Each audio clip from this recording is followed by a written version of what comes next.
चलिए फिर से आप लोग को इस क्लास में फिर से हार्दिक अभिनंदन करते हैं। ठीक है, तो यहाँ पर चलिए आज हम अगला क्लास की ओर चल रहे हैं। तो यहाँ पर बताया गया है मैट्रिक का जो है साइंस, जिसे हम लोग हिंदी में बोलते हैं विज्ञान। तो विज्ञान यहाँ पर जो है कुल 3 टाइप का होता है। तो जानते होंगे आप लोग, पहला हो गया भौतिकी विज्ञान, दूसरा हो गया रसायन विज्ञान और तीसरा क्या हो गया जीव विज्ञान, जिसे इंग्लिश में बोलते हैं फिजिक्स, केमिस्ट्री और बायो। ठीक है ना। आज यहाँ पर कुछ जो ऑब्जेक्टिव क्वेश्चन जो बताने वाले हैं दिखा दिए बोर्ड पर, इसको बताएंगे। तो यहाँ पर जो ऑब्जेक्टिव लिखवा दिए हैं कुल मिलाकर ये बायोलॉजी का हो गया, मतलब ये जो क्वेश्चन है वो जीव विज्ञान का हो गया। तो यहाँ पर जो बताए हैं जीव विज्ञान, कुल यहाँ पर 35 वो ऑब्जेक्टिव क्वेश्चन लिख दिए हैं, जो काफ़ी वीवीआई क्वेश्चन है बिहार बोर्ड में। इससे अधिकांश मैक्सिमम का 10 क्वेश्चन आपको बिहार बोर्ड में रहता ही रहता है, समझ गए। इसीलिए आप लोग को इस 3500 क्वेश्चन को अच्छा से तैयारी करिएगा। इसीलिए मेरा वीडियो शुरू से लेकर लास्ट तक देखिएगा, ताकि आप लोग से एक भी क्वेश्चन मिस ना हो। चलिए अब यहाँ पर क्वेश्चन बायोलॉजी क्वेश्चन पहला यहाँ पर करते हैं, बताया गया है। देखिए ना सेम पैटर्न आपको इस बार जो बिहार सरकार कर दिया ना, तो 100 नंबर का मान लीजिए साइंस है, साइंस में तो इसे 20 नंबर का मिलता है प्रैक्टिकल, बच गया 80 नंबर का। अब 80 नंबर में क्या होगा, आधा नंबर मतलब 40 नंबर का होगा वस्तुनिष्ठ, 40 में क्या होगा सब्जेक्टिव होगा, समझ गए। तो 40 80 को देगा ऑब्जेक्टिव, जिसमें आपको 40 को बढ़ना पड़ेगा। यहाँ पर जो हम क्वेश्चन जो लिखे हैं जीव विज्ञान का कुल 35 ऑब्जेक्टिव, कुल तो ऐसे 35 को और ऑब्जेक्टिव बताएंगे, काफ़ी इंपॉर्टेंट जो है। तो यहाँ पर जो 35 वो लिखे हैं, पहले इसको बारे में चर्चा करते हैं। यहाँ पर जो पहला ऑब्जेक्टिव बताया गया है, पोषण कितने प्रकार के होते हैं। आप लोग अच्छा से क्वेश्चन को समझिएगा, क्वेश्चन काफ़ी इंपॉर्टेंट है। कहता है पोषण कितने प्रकार के होते हैं। इस टाइप का क्वेश्चन आपको सामने आएगा तो आप लोग टिक लगाइएगा 2 टाइप का, क्योंकि जो पोषण जो होती है 2 टाइप का होता है। पहला होता है स्वपोषण और परपोषण, सब्जेक्ट में पढ़े होंगे। चलिए यहाँ तो क्वेश्चन कंप्लीट हो गया। और यहाँ पर अगला दिया गया है परपोषण कितने प्रकार के होते हैं। तो ध्यान धरिएगा, परपोषण जो होती है 3 टाइप का होता है। ये भी थ्योरी क्वेश्चन पढ़े होंगे। परपोषण जो होती है 3 टाइप का होते हैं, प्राणी संपोषण, परजीवी पोषण, मृतजीवी पोषण, पढ़े होंगे 3 टाइप होती है। तो यहाँ कह रहा है परपोषण कितने प्रकार के होते हैं। तो आप लोग आंसर में टिक लगाइए, कितना में 3 में टिक लगा दीजिएगा। और यहाँ पर अगला क्वेश्चन बताया गया है कि ग्लूकोज का सूत्र बताओ, क्या होता है ग्लूकोज का। ये क्वेश्चन क्या बार ने बिहार बोर्ड में पूछ दिया क्वेश्चन है, ठीक है। इसको आप लोग अच्छा से तैयारी कर लीजिएगा। कहते हैं ग्लूकोज का सूत्र बताओ, तो इसका सूत्र हो गया C6H12O6, मतलब यहाँ पर कार्बन 6 हो गया, हाइड्रोजन 12 और ऑक्सीजन कितना हो गया 6 हो। कैसे टूटता है, कैसे जुड़ता है, कैसे प्राप्त होता है, इसका क्लास थ्योरी में बता देंगे। तो यहाँ पर चलते हैं ऑब्जेक्टिव तौर पर पूछेगा कि ग्लूकोज का सूत्र बताओ, तो जो ऑप्शन में आपको C6H12O6 रहेगा उसमें टिक लगाइएगा। ये भी हो गया। और यहाँ पर अगला क्वेश्चन दिया गया है कि आहार नाल की लंबाई कितनी होती है। ये भी क्वेश्चन पूछ दिया है बिहार बोर्ड में, ठीक है। आहार नाल की लंबाई कितनी होती है, इसका आंसर हो जाएगा आपको 8 से 10 मीटर, समझ गए। आहार नाल की लंबाई कितनी होती है आएगा क्वेश्चन में, आप लोग आंसर टिक लगाइएगा 8 से 10 मीटर में टिक लगा दीजिएगा। और यहाँ पर अगला क्वेश्चन बताया गया है कि दांत कितने प्रकार के होते हैं। ये भी क्वेश्चन बिहार बोर्ड में टाइप में पूछ देता है, ठीक है ना। दिया गया है दांत कितने प्रकार के होते हैं। तो ध्यान धरिएगा, दांत जो होती है 4 टाइप का होता है। इसका भी क्लास आपको थ्योरी में बता देंगे 4 टाइप कौन कौन होता है। अगला दिया गया है कि छोटी आंत की लंबाई कितनी होती है, काफी इंपॉर्टेंट है। छोटी आंत की लंबाई कितनी होती है, तो ध्यान धरिएगा छोटी आंत की जो लंबाई होती है 6 मीटर होती है, समझ गए। अगर बिहार बोर्ड का क्वेश्चन में आएगा कि छोटी आंत की लंबाई कितनी होती है, तो आप लोग टिक लगाइएगा कितना में 6 में। अगला दिया गया छोटी आंत की चौड़ाई, तो छोटी आंत की जो चौड़ाई होती है आपको 2.5 सेंटीमीटर होता है, समझ गए। अच्छा से तैयारी कर लीजिएगा। छोटी आंत की जो चौड़ाई होती है 2.5 सेंटीमीटर। और यहाँ पर अगला दिया गया है शरीर की सबसे बड़ी ग्रंथि का नाम बताओ। शरीर की सबसे बड़ी ग्रंथि का नाम बताओ। ये क्वेश्चन ये भी काफी वीवीआई क्वेश्चन है, जो बिहार बोर्ड में पूछ दिया गया क्वेश्चन है। क्या मैंने पूछा है, तो इसका आपको आंसर हो जाएगा यकृत। आंसर रहेगा तो यकृत में टिक लगाइएगा, ठीक है। कहते हैं ना शरीर की सबसे बड़ी ग्रंथि का नाम बताओ, क्या हो गया यकृत। यहाँ तक हो गया। अगला क्वेश्चन दिया गया है कि यकृत का भार कितना होता है, मतलब वजन कितना होता है, इसको तैयारी कर लीजिएगा। यकृत का भार कितना होता है, तो ध्यान रखिएगा 1.5 kg, समझ गए ना, इतना kg का होता है यकृत, मानव शरीर में पाए जाते हैं, ठीक है ना। और यहाँ पर अगला क्वेश्चन दिया गया ऑब्जेक्टिव में वायुमंडल में CO2 का कितना प्रतिशत है। मेरा जो वायुमंडल है इसमें कहता है CO2 मतलब हो गया, इसको हिंदी में कहते हैं कार्बन डाइऑक्साइड, समझ गए ना। शॉर्ट में क्या बोलते हैं CO2 मतलब कार्बन डाइऑक्साइड। कह रहे हैं वायुमंडल में CO2 का कितना प्रतिशत है। तो ध्यान रखिएगा वायुमंडल में जो अब हो गया कार्बन डाइऑक्साइड की मात्रा 0.03%। समझ गए, ये भी क्वेश्चन पूछा गया क्वेश्चन है, ठीक है। तो 0.03% में टिक लगा दीजिएगा। यहाँ तक हो गया। और यहाँ पर अगला दिया गया है कि सुपोषी भोजन के लिए क्या क्या आवश्यक है। सुपोषी मतलब क्या हुआ, वैसा जीव जो अपना भोजन खुद तैयार करे। समझ गए, इंसान तो नहीं हो गया, पेड़ पौधा हो गया। पेड़ पौधा में कोई भी पेड़ पौधा क्यों ना, वो सब सुपोषी कहलाता है।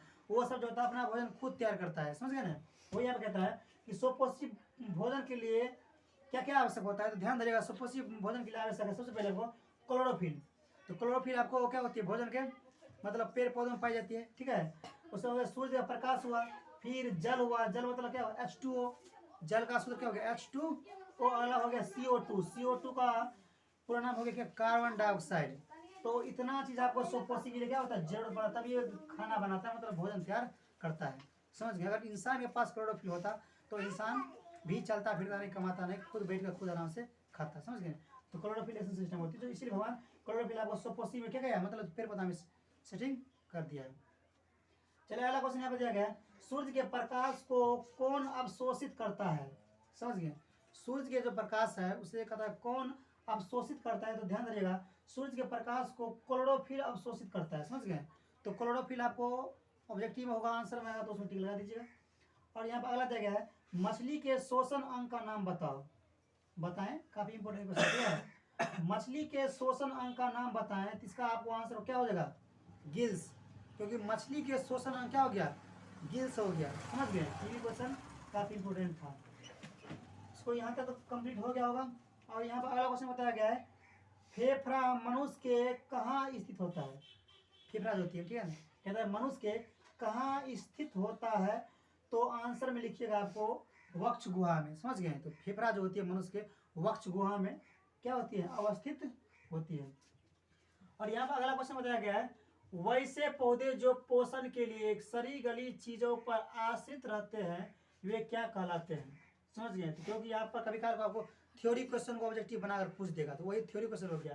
कहता है ना, वैसे पौधे जो पोषण के लिए सड़ी गली चीजों पर आश्रित रहते हैं वे क्या कहलाते हैं। तो इस टाइप क्वेश्चन आएगा तो आप लोग आंसर में लिखिएगा मृत जीवी पोषण। समझ गए, क्या होता है मृत जीवी पोषण।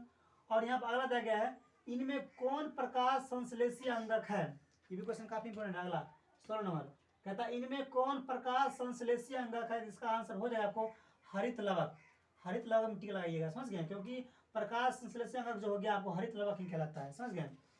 और यहाँ पर अगला क्वेश्चन दिया गया है, वे सारी क्रियाएं जिनके द्वारा जीवों का अनुरक्षण होता है उसे क्या कहते हैं। तो उसे कहते हैं जैव प्रक्रम। तो बायोलॉजी का जो पहला चैप्टर पढ़े होंगे लाइफ प्रोसेस, इंग्लिश में बोलते हैं, हिंदी में जैव प्रक्रम, तो वही जैव प्रक्रम हुआ। देखिए थ्योरी को ऑब्जेक्टिव बना दिया। कहता है ना, वे सारी क्रियाएं जिनके द्वारा जीवों का अनुरक्षण होता हो उसे क्या कहते हैं। तो उसका आंसर में लिखिए क्या, जैव प्रक्रम कहते हैं। समझ गए, क्या तो हो गया। अगला दिया गया ट्रेकिया।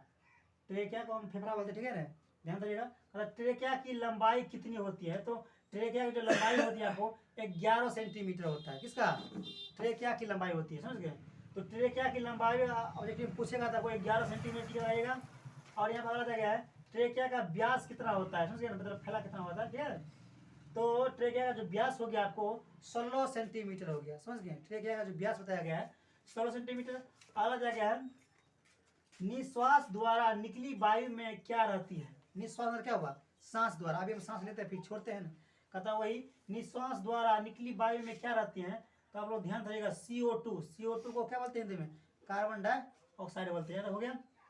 और यहाँ पर अगला क्वेश्चन बताया गया है, शोषण की क्रिया में खाद्य पदार्थ का क्या होता है। जब शोषण की प्रक्रिया होता है उसमें खाद्य पदार्थ जो खाए हुए हैं उसका क्या होता है। तो ध्यान दीजिएगा आप लोग, तो उसका क्या होता है, विघटन होता है। तो आंसर में आपको आएगा तो विघटन में टिक लगाइएगा। समझ गए ना, कहता है क्वेश्चन शोषण की क्रिया में खाद्य पदार्थ का क्या होता है। तो आंसर में टिक लगाना क्या, विघटन होता है। हो गया। और यहाँ पर अगला दिया गया है, मनुष्यों में सांस लेने और छोड़ने की क्रिया को क्या कहते हैं। समझ गए, मनुष्य होती है सांस लेने और छोड़ने की जो प्रक्रिया जो कहलाती है उसे बोलते हैं क्या, श्वासोच्छ्वास। और ये आएगा तो टिक लगा कैसे लेना है, श्वासोच्छ्वास। क्योंकि मनुष्य में सांस लेने और छोड़ने की जो प्रक्रिया कहलाती है आपको श्वासोच्छ्वास कहलाती है। और यहाँ पर अगला क्वेश्चन दिया गया है, पौधों में गैसों के आदान प्रदान की क्रिया क्या कहलाती है। समझ गए, पौधा जो सांस लेता है आदान प्रदान करता है गैस का, तो किसके द्वारा? रंध्र के द्वारा करता है। इसको अच्छा से तैयारी कर लीजिएगा, समझ गए ना। पौधों में गैसों का आदान प्रदान किनके द्वारा होता है? तो ध्यान देगा आपको, रंध्र द्वारा होता है। इसमें रंध्र में टिक लगाइएगा, समझ गए। और यहाँ पर अगला क्वेश्चन दिया गया है, कोशिकीय ईंधन किसे कहते हैं? ये भी क्वेश्चन काफी इंपॉर्टेंट है। कोशिकीय ईंधन किसे कहते हैं? तो कोशिकीय ईंधन हम माइटोकॉन्ड्रिया भी बोलते हैं, इंग्लिश में से बोलते हैं पावर हाउस, समझ गए ना। तो नाम भी पूछता है, बराबर मैट्रिक में पूछ देता है, ठीक है। तो ध्यान रखिएगा, इंग्लिश में लोग पावर हाउस किसे कहते हैं? तो पावर हाउस पूछेगा तो माइटोकॉन्ड्रिया ही होता है। हिंदी में पूछे कोशिकीय ईंधन किसे कहते हैं, तो आप लोग टिक लगाना है किसमें? माइटोकॉन्ड्रिया में, समझ गए। और यहाँ पर अगला क्वेश्चन दिया गया है, प्लाज्मा में जल की मात्रा कितनी होती है? समझ गए ना। प्लाज्मा में जल की मात्रा जो होती है आपको 90% होती है, ठीक है ना। मतलब 90% होती है किसमें? प्लाज्मा में क्या? जल की मात्रा। उसी तरह से फिर प्लाज्मा में हो गया, प्रोटीन की मात्रा कितनी होती है? तो प्लाज्मा में प्रोटीन की मात्रा होती है आपको 7%, समझ गए। ये हो गया प्रोटीन की मात्रा। अलग दिया गया है, प्लाज्मा में अकार्बनिक लवण की मात्रा कितनी होती है? समझ गए। प्लाज्मा में अकार्बनिक लवण की मात्रा कितनी होती है? तो ध्यान रखना 0.9%, समझ गए। 0.9% क्या होती है? प्लाज्मा में अकार्बनिक लवण होती है, समझ गए। अगला दिया गया है, प्लाज्मा में ग्लूकोज की कितनी मात्रा होती है? ग्लूकोज अभी सूत्र जस्ट बताए थे, तीसरा क्वेश्चन जो ऊपर दिया गया है, ठीक है। वही कहता है प्लाज्मा में ग्लूकोज की मात्रा क्या होती है? ध्यान रखिएगा, प्लाज्मा में ग्लूकोज की जो मात्रा होती है आपको 0.18% या इसे पर हो 0.18%, ठीक है। तो प्लाज्मा में ग्लूकोज की मात्रा कितना? 0.18%। अलग दिया गया है, प्लाज्मा में वसा की मात्रा कितनी होती है? तो ध्यान देगा, वसा की जो मात्रा होती है 0.5%, मतलब 0.5% होती है क्या? प्लाज्मा में वसा की मात्रा। और तीसरा क्वेश्चन हो गया कि मनुष्य के हृदय में कितने भस्म होते हैं? बताओ। ये क्वेश्चन काफी इंपॉर्टेंट है, ऑब्जेक्टिव टाइम में पूछेगा बराबर, समझ गए, बिहार बोर्ड, इसीलिए।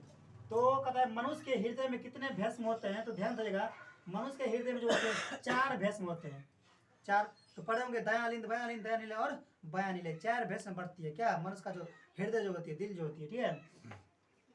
और यहाँ पर यहाँ का क्वेश्चन कंप्लीट हो गया। अगला क्वेश्चन दिया गया है कि एक स्वस्थ व्यक्ति के लिए सिस्टोलिक प्रेशर कितना होता है? जब एक स्वस्थ व्यक्ति होता है, ऐसा बताया गया है कि एक स्वस्थ व्यक्ति के लिए सिस्टोलिक प्रेशर कितना होता है। तो ऑब्जेक्टिव में 2 साल से लगातार पूछ रहा है क्वेश्चन, समझ गए ना। आप लोग अच्छा से तैयारी कर लीजिएगा। तो एक स्वस्थ व्यक्ति के लिए सिस्टोलिक जो प्रेशर होता है आपको 120/80 होता है। 120/80 आपको दिख रहे हैं यहाँ पर, 120/80 तो हो गया। अगला क्वेश्चन बताया गया यहाँ पर, हृदय के भस्मों का शिथिलन क्या कहलाता है? तो हृदय के भस्मों का शिथिलन जो कहलाता है आपको डायस्टोल कहलाता है। इसको अच्छा से तैयारी कर लीजिएगा, समझ गए ना। कहता है ना, हृदय के भस्मों का शिथिलन क्या कहलाता है? तो आंसर में टिक लगा कितना? डायस्टोल टिक लगाना, ठीक है। ये क्वेश्चन काफी इंपॉर्टेंट है, इसमें तो सब काफी इंपॉर्टेंट है, एक पर एक क्वेश्चन है, सबको अच्छा से तैयारी कर लीजिएगा, एक भी क्वेश्चन नहीं छूटेगा, ठीक है। यहाँ बताया गया क्वेश्चन कि रक्त लाल जो है, मतलब रक्त मतलब खून जो है वो लाल किनके चलते दिखता है? इसका आंसर बताओ। तो ध्यान धरिएगा, जो रक्त जो है, खून जो है लाल दिखता है आपको हीमोग्लोबिन के चलते, समझ गए। हीमोग्लोबिन के चलते ही क्या होता है? रक्त जो होती है, खून जो होती है लाल दिखता है। तो क्वेश्चन पूछेगा कि रक्त लाल किनके चलते दिखता है, तो आंसर में टिक लगाना है आपको हीमोग्लोबिन चलते, ठीक है। अगला क्वेश्चन दिया गया है 24 नंबर कि पौधों में खाद्य पदार्थ का स्थानांतरण किस रूप में होता है? ये भी क्वेश्चन पूछा गया है, तो ध्यान रखिएगा, सुक्रोज के रूप में होता है, समझ गए।